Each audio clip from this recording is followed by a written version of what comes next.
guys, welcome to another episode of Always Making. Thank you guys for joining us here in the studio. We have an amazing guest, a kind of a first time for us guest with how we met, but this is Rebecca Woolston from Rebecca Made on Instagram. You met Kristi through a maker group instead of us meeting you at a show. Yeah. So it's kind of fun because we've been meeting everybody at shows. You kind of bring a little bit different perspective. I don't know. Do you personally do shows and craft shows and stuff like that? I've done one. One. Okay. So plenty to learn. Yeah, but you do have an Etsy business. You do have Yes. your Instagram. You have your maker group. You have a lot of fun things that you're actually creating, making, and sharing with the world. And we appreciate you coming down. Yeah, glad to be here. Kind of give us a little bit of a backstory of how you became a maker. Ooh. That's a journey. I mean, my family's just super maker-ish. My dad did pottery in college. My mom is a quilter. And mostly we just like kind of making stuff with what we have. You know, my parents are pretty frugal. And so growing up with that, it was just like make do with what you have. But then my sister majored in painting and drawing. And that was like the first time I'd actually even considered art as a thing that wasn't just a hobby. Mm-hmm. And so when after she went through school, I decided to major in graphic design. But I'd literally never taken an art class like in high school I took photography, but like I got a scholarship in painting and drawing, and I'd never drawn before. and I think maybe that was probably why, because I was just very like creative with it, you know. Anyway, and then after my sister worked for a while, she had a hard time finding like steady employment as a painter. Makes sense. I mean, that's kind of a different business model. So she was getting graphic design work, so I was like, I'm just gonna major in graphic design. And so I did graphic design with a minor in business. And then I worked in advertising. So I did web development after I graduated. I'm a pretty like type A personality. I'm very organized and like I think I would make a great project manager. Like I'm a pretty detail-oriented person. So for me, like the actual idea of like doing just creative type stuff was just like far from my mind. So I got a job as a web developer, and I moved to Texas and I worked in advertising. So I like just did code for years. Wow. Which was tough because that's very different from like graphic design. Yeah. Those were the hardest classes for me through my degree was the coding classes. Yeah. It just, there's so much, and it's not as much of the visual side of things. Right. It's more the just numbers and letters and making sure all your algorithms are right and everything. Although the thing about so I was a front-end web developer, so that means I'm coding the visuals. Mm-hmm. So it was... I liked working with the art directors because they liked working with me because I wasn't a normal, like, coder necessarily, stereotypically. And so, you know, I would suggest, like, actually it's going to work best for the code if we didn't do this visual effect, you know? So it was fun for me. I think the term... My title was creative technologist. So that made me feel a little better to have like the word creative in my title. But then that was just tiring to just be so, code is very much, for front-end development, everything is in rectangles. It's like rectangles within rectangles within rectangles. And I thought, I literally had dreams of like rectangles and graphs and it was fine, but I just felt like I needed a change. So I applied for a job in Utah, so I worked for a different ad agency here where I could do both the web design and the development. So a smaller shop that wasn't quite as regimented of who does what. And I did that for a few years, and then I quit when I had my baby. And so my son is 6.5. And then I just went through crisis of what am I, who am I, what do I want in life, and you know, my husband works full time and has, and so it's really just been, what do I want to do, which you know also comes from a place of privilege of like, I don't have to make stuff, but do I want to, you know? And so I kind of grappled with a lot of that stuff for a while. So I ended up going back and doing freelance for my initial ad agency, which was fun because then I had a source of income and kind of steadiness, but I started doing embroidery again. So I did a lot of embroidery growing up. I took classes. My mom did it, but I didn't... I never saw that as an art form, which really like disappoints me now because I think that could have been really cool to experiment and explore in college when I was in like an art environment, you know? So I started making more embroidery patterns, or just doing my own. And then I thought, well, maybe I'll start making these into patterns. Did that for a while. And now I'm just kind of in this very weird space of... I make quilts, and sometimes I like sell, like my services for that, you know, but most of my, I mean, it's so, I don't even know how to explain it all. I just have a lot of things in like several pots. So I started selling my embroidery patterns. I've had an Etsy shop since like, I think 2011. So quite a while. I've just sold like any little random thing I make, I'll put up there. And then when my son was a little older, I wanted to make him a garage-themed dollhouse. So I made like wallpapers for the dollhouse. So that's something I sell. And then I was like, you know, I would really like to build this out with a modern bathroom. You know, the things that come to me at night that I think are priorities. So my husband is a mechanical engineer. So he designed some files and made me like some faucets and helped me design it how I wanted it to be. And then we just started printing a lot of toilets on our 3D printer. As one does. As one does. But the thing is, it really is a very weird niche because... you know, Hobby Lobby has like a lot of dollhouse furniture, but it's pretty Victorian. Yeah. Right. Victorian is definitely the vibe of most dollhouse stuff. And I wanted something that my kid wouldn't ruin. He was like 3 at the time. And I wanted it to be something I didn't like invest in, you know? But I also thought it was like a fun detail. Like he was potty training. Like this is important stuff that one needs in a dollhouse. So now we do vanities, toilets, tubs. We've really just tried to hit up the bathroom section of the dollhouse. And then I started making my own clothes, and that's kind of been my new passion.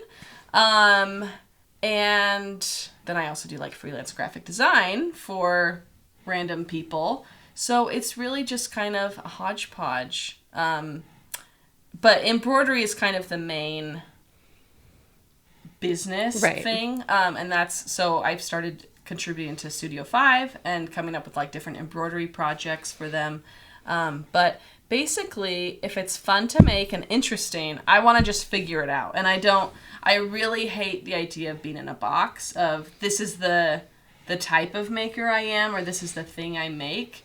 And I think if I had to come up with anything that kind of guided that, not that you asked, but I will tell you. No, please do. I had a college professor who was an artist and like, you know, painted mostly. And he said, the best thing about artists is that they're coming up with creative ways to make money all the time. And like, that is just, in his opinion, the true definition of an artist. And so I feel like there's been a lot of times where I've thought I should really niche down here, and like business-wise, I think it would be beneficial, especially on Etsy, to kind of like market yourself as an expert in one type of thing. And I don't really want to.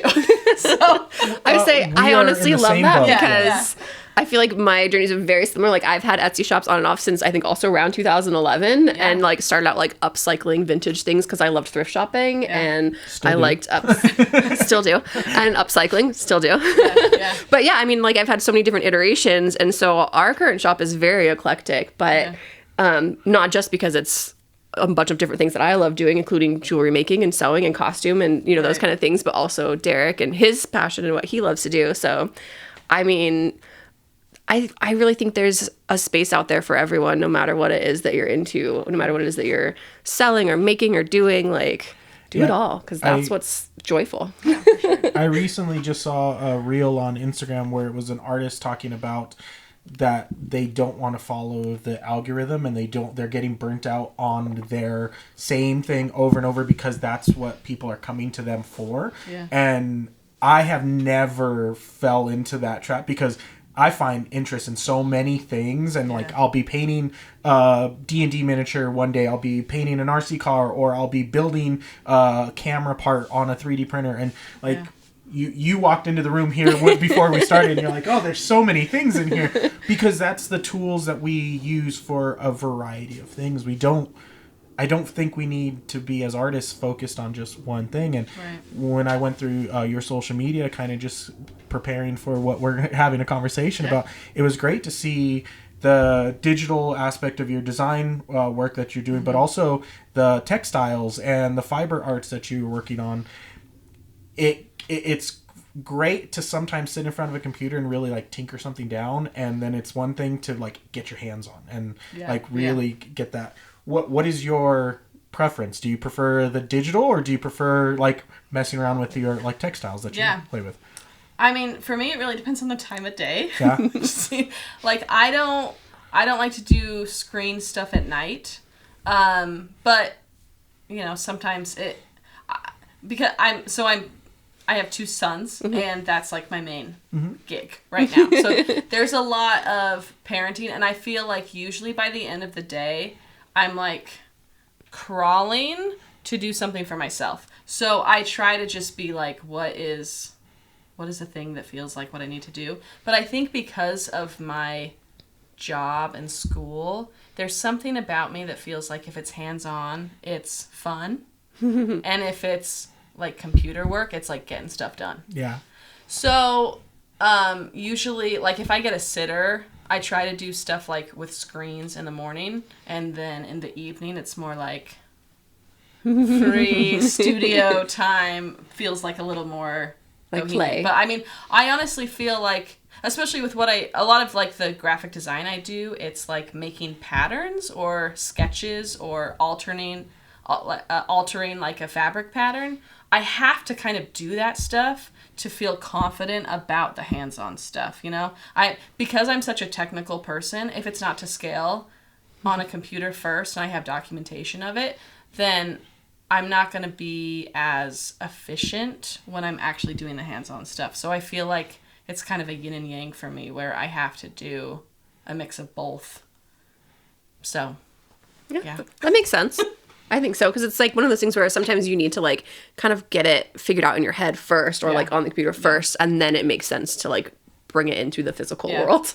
Or like I'm making a lot of ornaments right now, and so I don't want to just freehand it. I'm not that good at drawing, and I want to be able to recreate it later. So say I need stencils of a certain size, I just feel like I'm going to enjoy the process more if I can eliminate some of the mistakes on the get-go.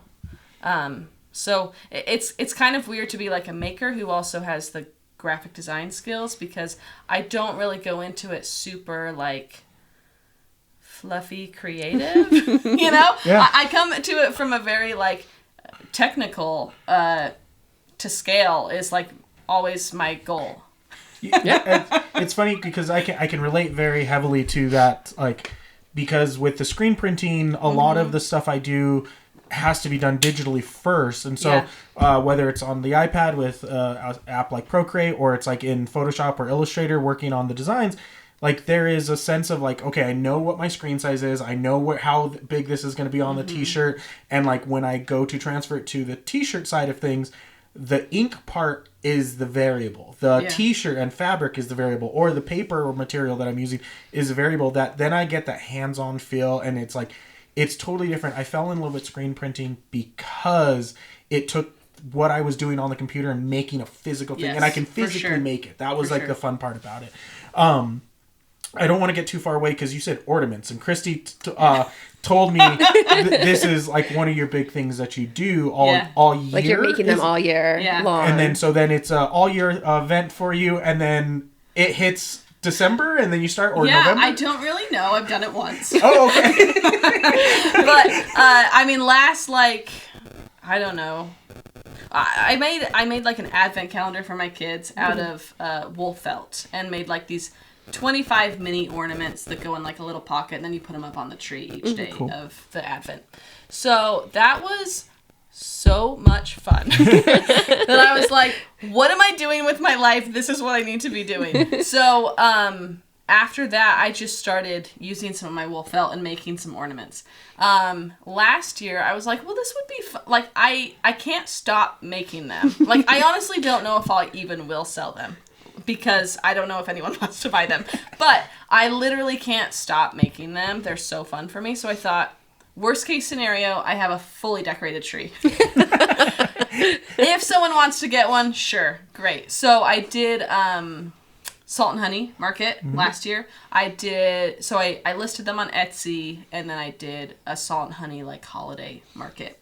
But, I'm new to the market world, and I feel like there's like displays, which is a whole thing. Yes. There's a lot of money and time that can be taken up with a display.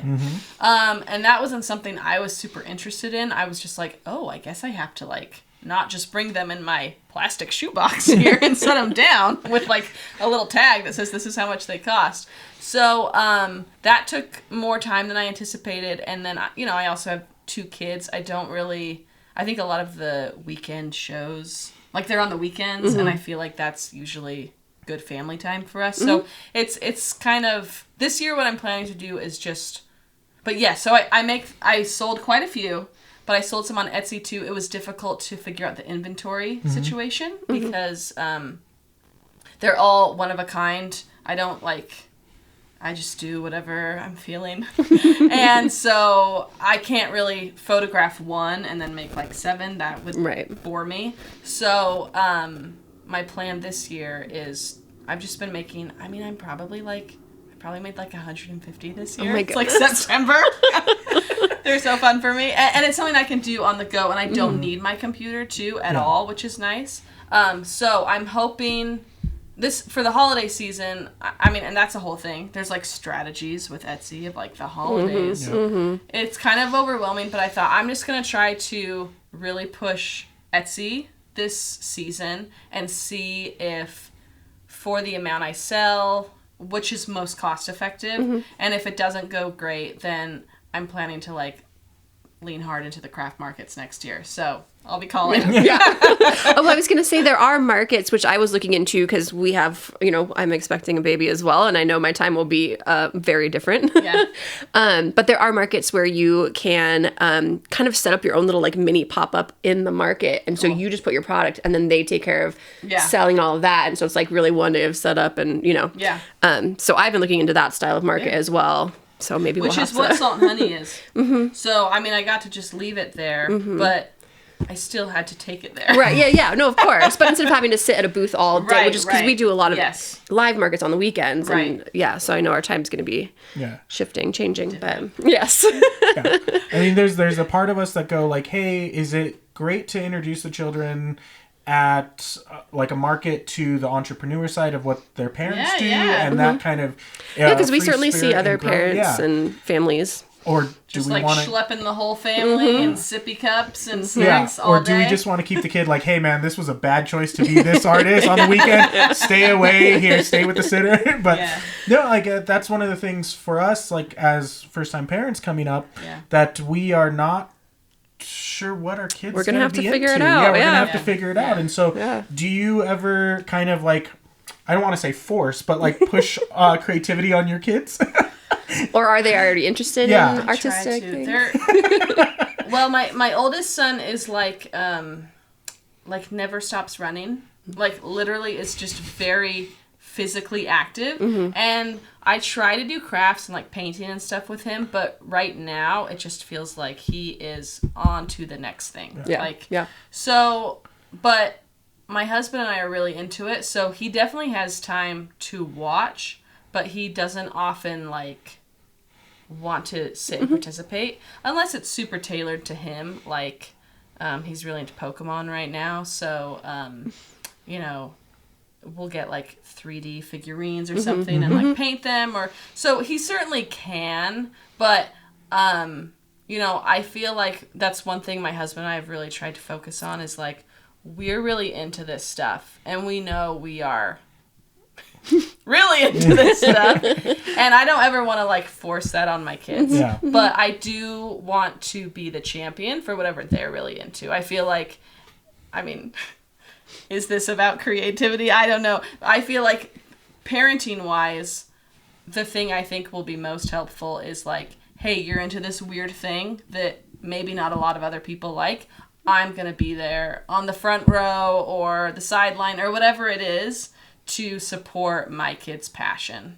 So, but I do bake sales, and my kid loves the bake sales. He loves cookies and the cupcakes. He sold with me at the last bake sale, and like we do them for like a charity or nonprofit, and that experience I think was really fun for him because he was like, "Sweet, we got all this money," and I'm like, "It's for this special need that I feel passionate about." So, but which is also a great lesson. Yeah, so I mean, I think that there's opportunities, and I'm sure there's enough shows that they could come to one, not come to the next. You got plenty of options.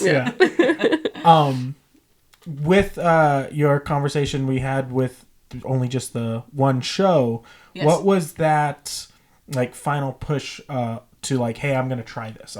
Because when we talk to everybody on the show, we kind of get that like it's a little scary, it's a little like nervous or anxiety inducing to potentially do that.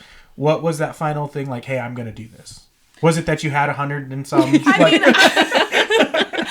I'd say that was certainly a motivator. The nice thing about ornaments, though, I mean, I'm also I'm kind of a minimalist, and we have a small house and 2 kids and a lot of toys, and my husband has a lot of his own making stuff. I feel like when I do a venture, I'm thinking, what's the least amount of space this can take up? So that's one of the reasons I chose ornaments, is because they're tiny and I literally can fit them all in a small box.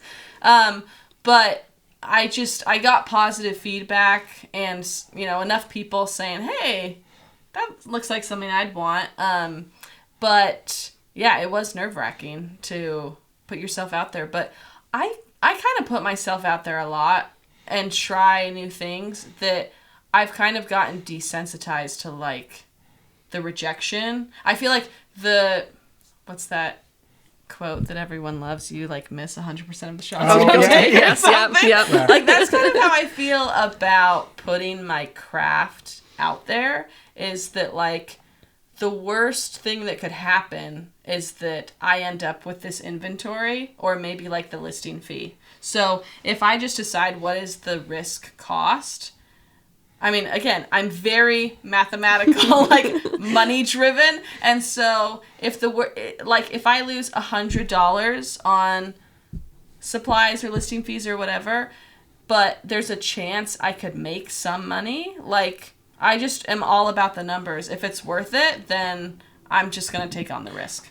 I like to look at it as it's an education cost, because like me and Kristi have the conversation all the time where it's like, oh, what's $20 on this material? Like, it's not anything. We are going to take the time to learn something with that material, and who cares if it doesn't sell? If it does, cool. Or if it's not even something we're trying to sell, we're just learning from that. Yeah, it's totally worth that investment, because there's a huge enrichment to, I think, that learning process that you get. And so to hear that, I think that's really awesome. That's that same mentality. And I think for people who are like me, where it's hard to, I mean, I am quantifying things all the time, and so sometimes it can be like, should I use this new type of thread that's a little more fancy and expensive just because? And I feel like for me, if I set at a budget of like, this is my experimental costs, or this is the stuff I'm not going to, I want to spend X amount of dollars on new materials this year, then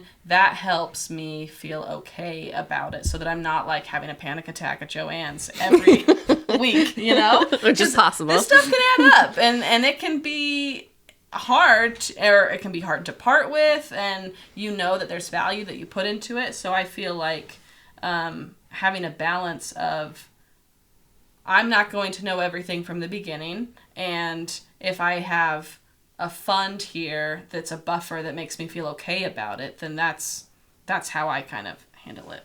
Yeah. Well, and I'm glad you brought that up, because I know that's something that you're passionate about personally, is the cost of materials and supplies, and the cost of these crafts, and the cost of making. Yeah. So I know that's something that you kind of wanted to I just feel like it's hard to, I'm hosting a fabric swap this month because I feel like really passionate about not just like hoarding stuff that you're not going to use, or like I'm really passionate about my buy nothing group. Just kind of that idea of like, if something is not serving me right now, when you are a crafty person, you may use it later. Like, that is something that I'm always thinking and doing. But I also feel like I need to kind of rein it in of how much I can physically hold and pay for when I have the space that I have. And so for me, that kind of means focusing in on like, I do want to do all the things, but maybe I choose like 3 things I'm focusing on this year or this season or something, because there's always new stuff to get. And I think creativity loves constraints, and kind of like, what can I do with this stuff that I already have, or manipulate it to do the thing that it wasn't meant to do, but it could do. I feel like if you're always just buying the next thing that could serve that purpose, you're really doing yourself a disservice from like using what you have. Yeah. Yeah, I think I learned that from the movie prop making and costume making side of things. It's like seeing what prop makers and movie makers, like with the kit bashing and like taking these things, and you're like, that's not what that's used for. But then you find out, like, I just bought a camera, a large format camera, and the funnest part that like I realized is it's the part for the flash is the lightsaber from Star Wars. No. Yes. And so now I can't find that flash part because they're like $300-$400. All these collectors are buying these things up. Right. Because they know it was used for the lightsaber. But like that kind of history, when you find that out, you're like, oh, okay, yeah, that now I can see a lightsaber now every time I grab my camera. That's really cool. But there's so much about restraints and limitations. I love the idea of like, hey, thrift stores have things that maybe look at it with a different angle, and take that approach with it, or go to the Dollar Tree instead of like the big box stores and spend on something that you're like, oh, this basket might work for something different. Like it might work for a hat. Like you never know, kind of thing. I think that's a very fun thing. You mentioned groups, and this is, I think, one of the things I'm very like wanting to talk to you about, because you created a maker group, and that's where Kristi first met you. And even with the conversation with Kristi, she was a little nervous about going out and meeting like people in a new environment, taking her sewing machine out there. She had the conversation of, hey, I don't know if like I'm going to be the awkward one. I'm like, everyone's going to be the awkward one. That's the reality of being an artist. We're not awkward at all. But community in the art world, how important is that? Very. Quick answer, very. Long answer is, I think that, for me, I had a community in college because, naturally there's usually a college community, but also within an art department, it's like it was, you had to apply to get in, and then you felt cool that you were in this little club. And then, so I did my BA in graphic design, but most people do a BFA, but that was a different application. So I applied once, I didn't get in, and I was like, you know what? It's actually extra schooling. I can graduate with a BA. And I did.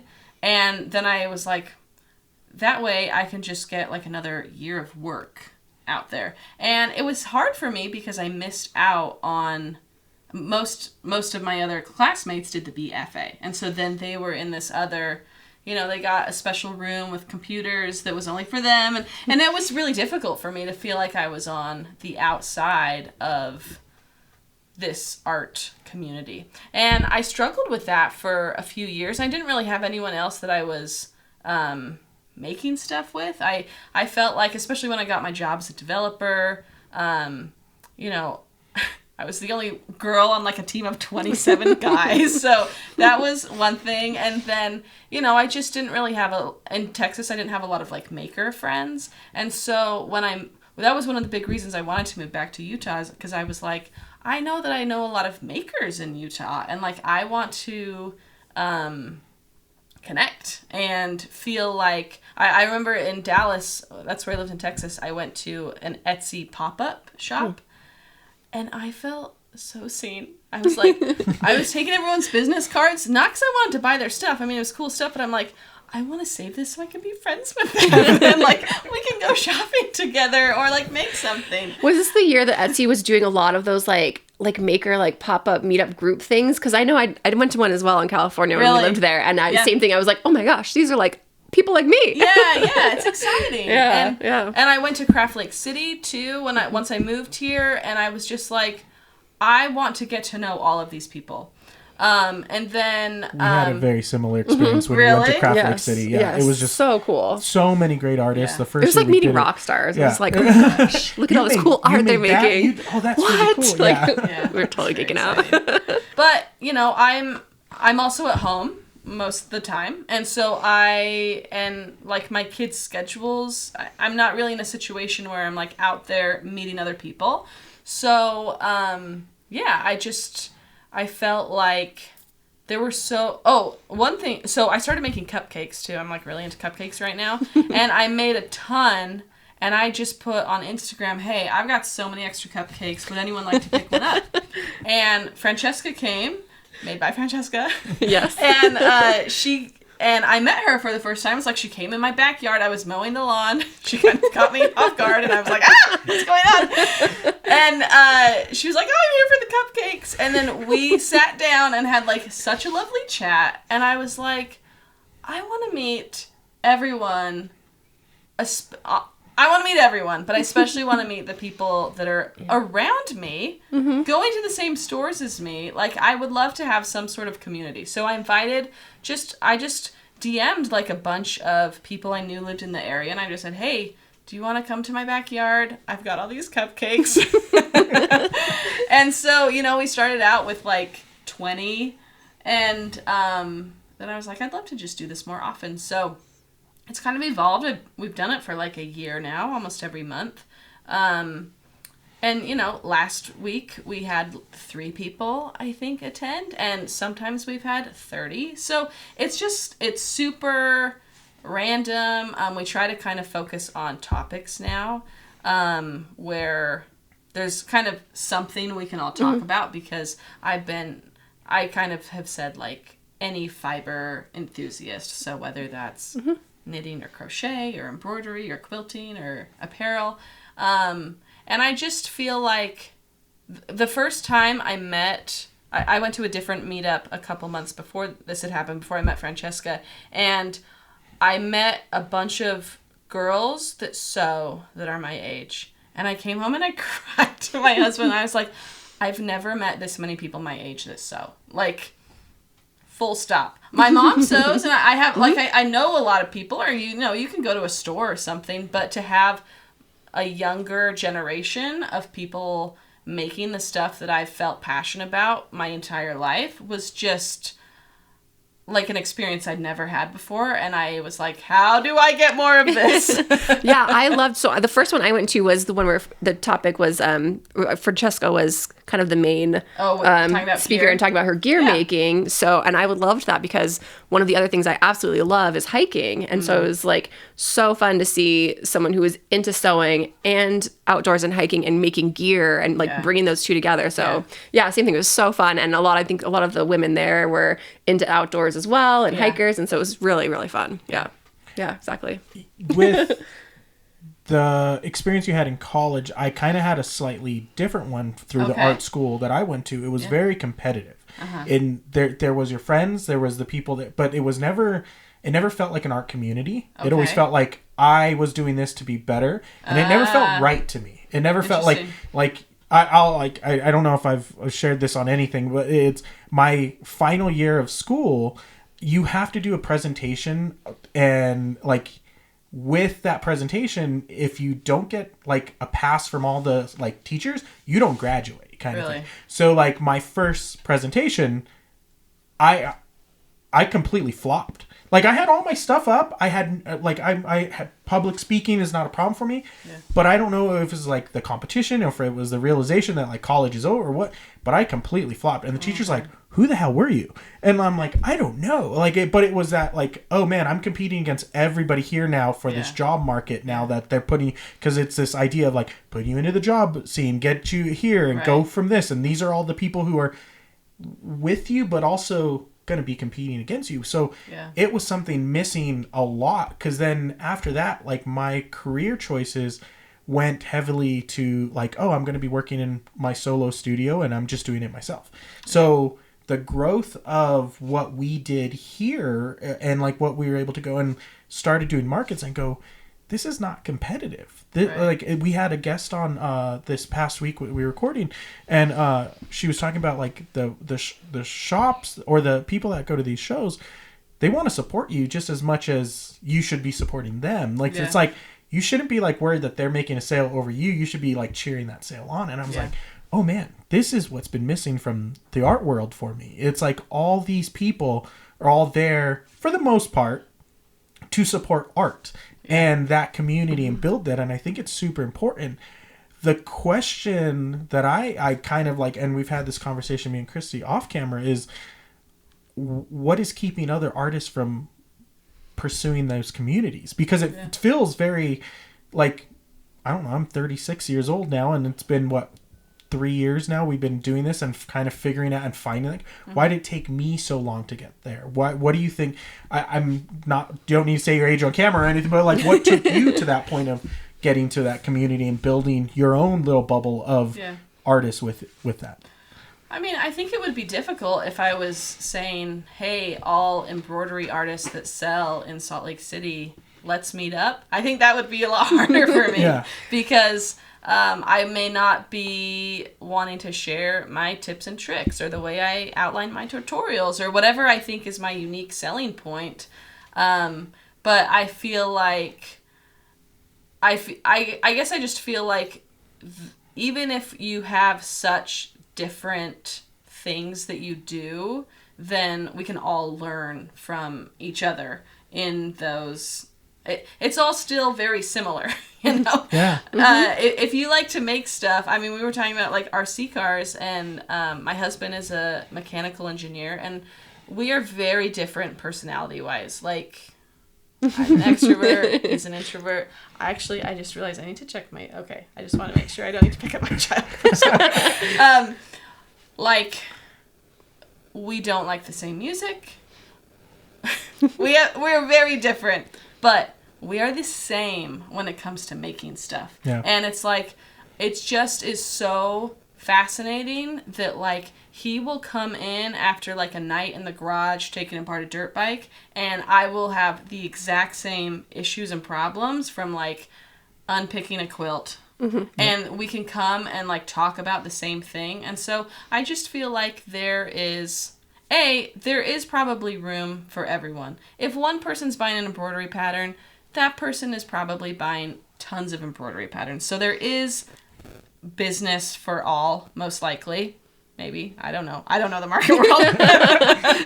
No, I absolutely think that. I also think that even if we have very different interests, the process of making stuff and the vulnerability to then put it out there or say, this is worth dollar bills, is something that a lot of different types of makers can relate to. Yeah. I mean, just going from Etsy experience, there are hundreds, if not thousands, of embroidery artists on Etsy. Yeah. You're still making sales. Yeah. And that's the thing that goes around with all of it. It's there are thousands of options, and you don't know what's going to spark someone's interest and what they're going to pick, and you should be cheering on. Like, that's what I feel now, is you should be cheering on other artists and not trying to put them down. But it's, I think what's changed in our culture, maybe, and this is, again, just spitting off the top of my head, no facts, no actual, where's the data? No research. No data. But like, I think with social media and the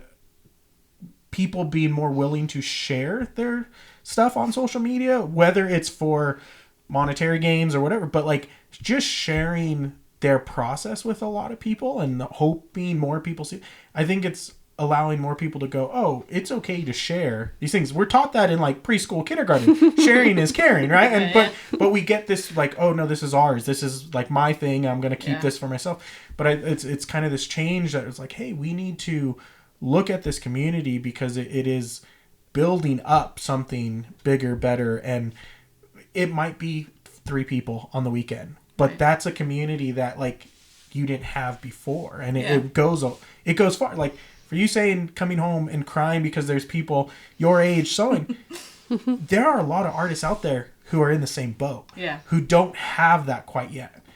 How do we get this to them? How do we get more people understanding that there are people like them out there? I mean, for me, that's why I felt passionate about doing this maker meetup, is like, I wanted to connect with others, like for my own personal, like, oh, this is a great way to make friends. But also just like, you know, we have people that come new every single time that don't know anyone there. And it's very nerve-wracking, and like, I imagine there's anxiety there.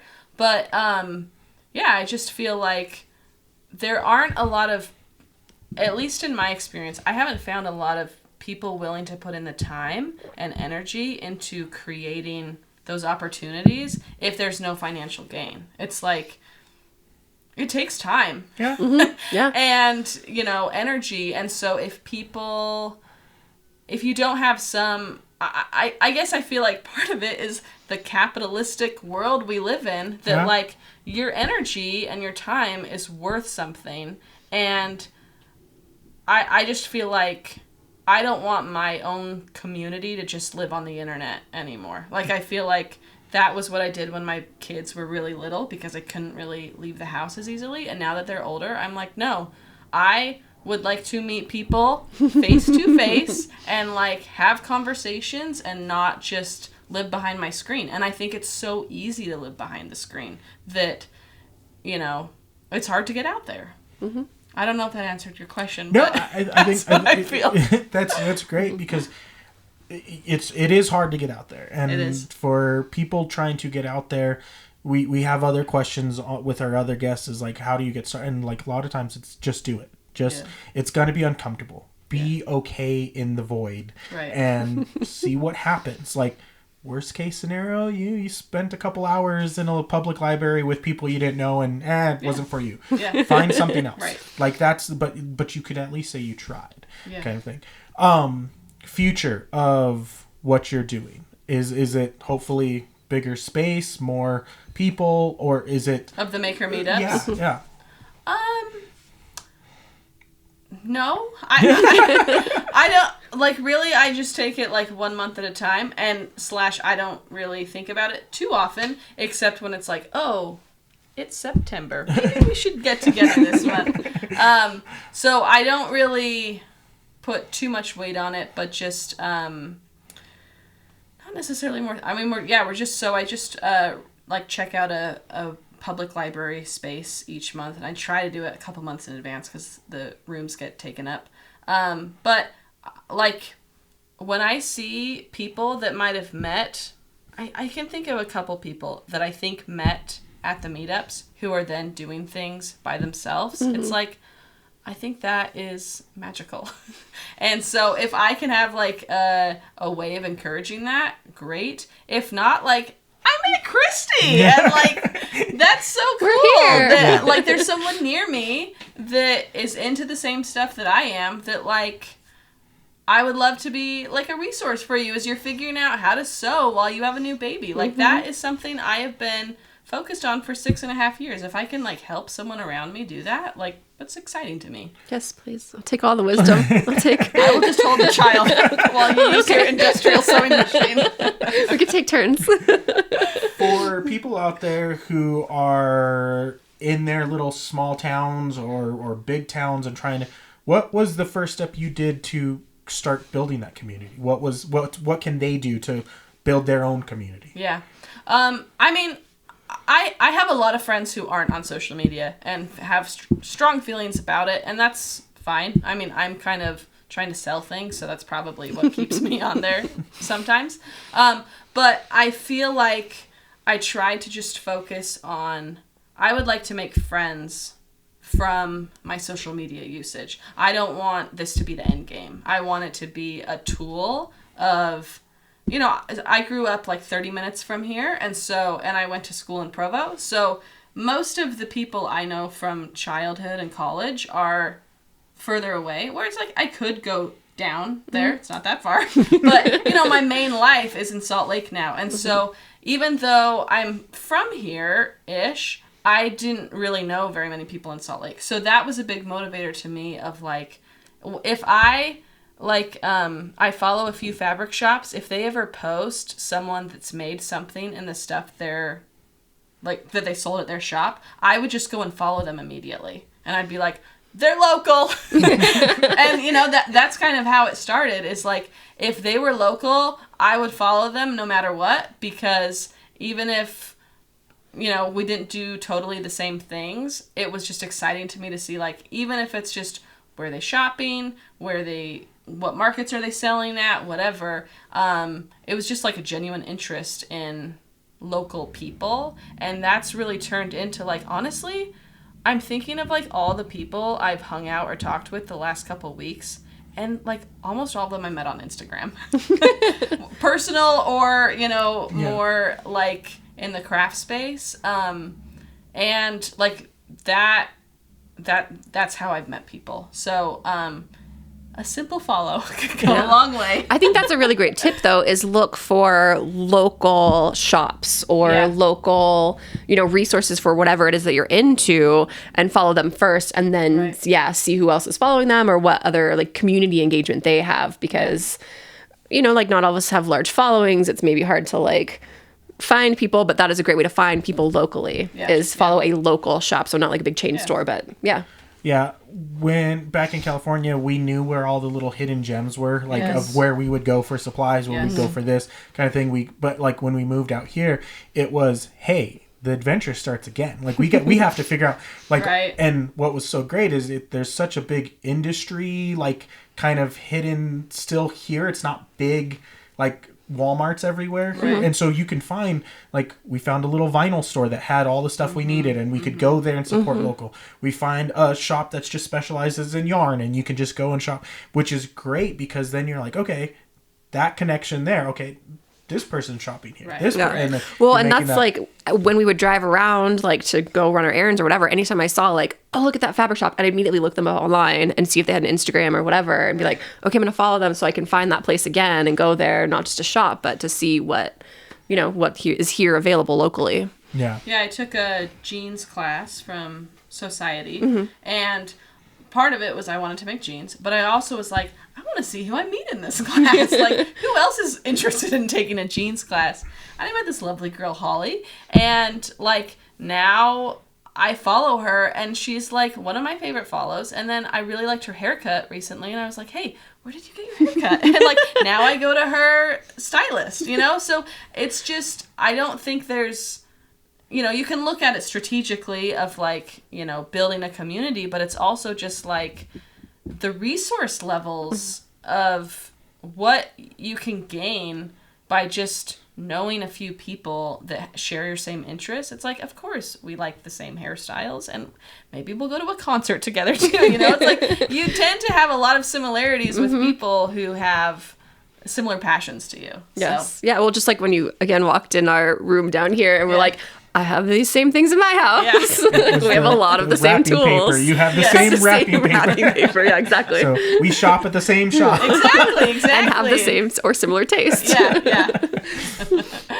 for the maker side of things for you, like what's the next project? What's the next thing you want to kind of learn and get yourself into? I still really love web development and like graphic design, but I've kind of shifted. I've made a lot of embroidery tutorials now, and I buy a lot of patterns, apparel, recipes. I just feel like I've consumed a lot of like, this is how to make things, content, and I'm a designer, and I feel like many of them could be designed better or more informative. Better illustrations, better measurements. I just feel like sometimes you can be great at making something and not necessarily explaining it well. Information design is hard. It is. It is. And that was very, so I did a lot of UX design, like user experience design for websites. So like, you know, what color should this button change to when you hover on it versus when you tap on it? Like, those are little tiny details that make a big difference if you've ever used a website on a phone. And so I'm passionate about that, and I feel like that's kind of my next interest, is doing graphic design for other makers of, you know, that share tutorials or that sort of a thing, that want to share how to make stuff, because it really affects the end user. And I'm sure you've used bad tutorials before, or things that just because you can make it doesn't mean you can explain it well. And so I'd like to kind of focus on bridging that gap. Cool. I love that. Yeah. For people who want to find more out about what you're doing, check out the shop, check out your Instagram. Where can they find more information? I'm on Instagram at Rebecca Made. We have, if you're local, I started a Facebook group. So it's something Maker Meetup Salt Lake City. I link it on my Instagram. I put it private because I thought, in case people don't want that public. Anne, I got some like weird comments. Anyway, private is a nice way to go. You control what comes in. It doesn't turn into spam bots and things like that. Yeah. So I've wanted that to be a little bit more like of an online discussion, or for people who can't always make the meetups. You know, last week I was like, where locally do you buy good buttons? You know, just loving to share those resources. And then I'm on Etsy at Rebecca Made Studio. So that's where all my toilets are. And your ornaments this year, possibly? Yes. Awesome. Yes. Rebecca, is there anything you want to like leave notes for the makers out there? Any words of wisdom, anything like that before we sign off here? My sign off. I think mostly just that creativity loves constraints. That's kind of my mantra, is that I don't need to have all the right tools to do cool stuff. I can use what I have and make use of the stuff I already have. So, yeah. Awesome. Thank you so much. Yeah. Thanks, Rebecca, for being on. We really appreciate the conversation. Again, community in this world for art is super important, and I really appreciate what you're doing for the art community out there. So, guys, if you want to start your own community, like, just go out there, reach out to other artists that are in your local area. Thanks for watching the show, listening. If you guys are listening to the audio version of this, like, subscribe, tune into the next week's episode. Leave a comment down below on your art community if you have one, or if you're thinking about starting one. But thanks again for joining us here on Always Making. We'll see you guys next time. Bye.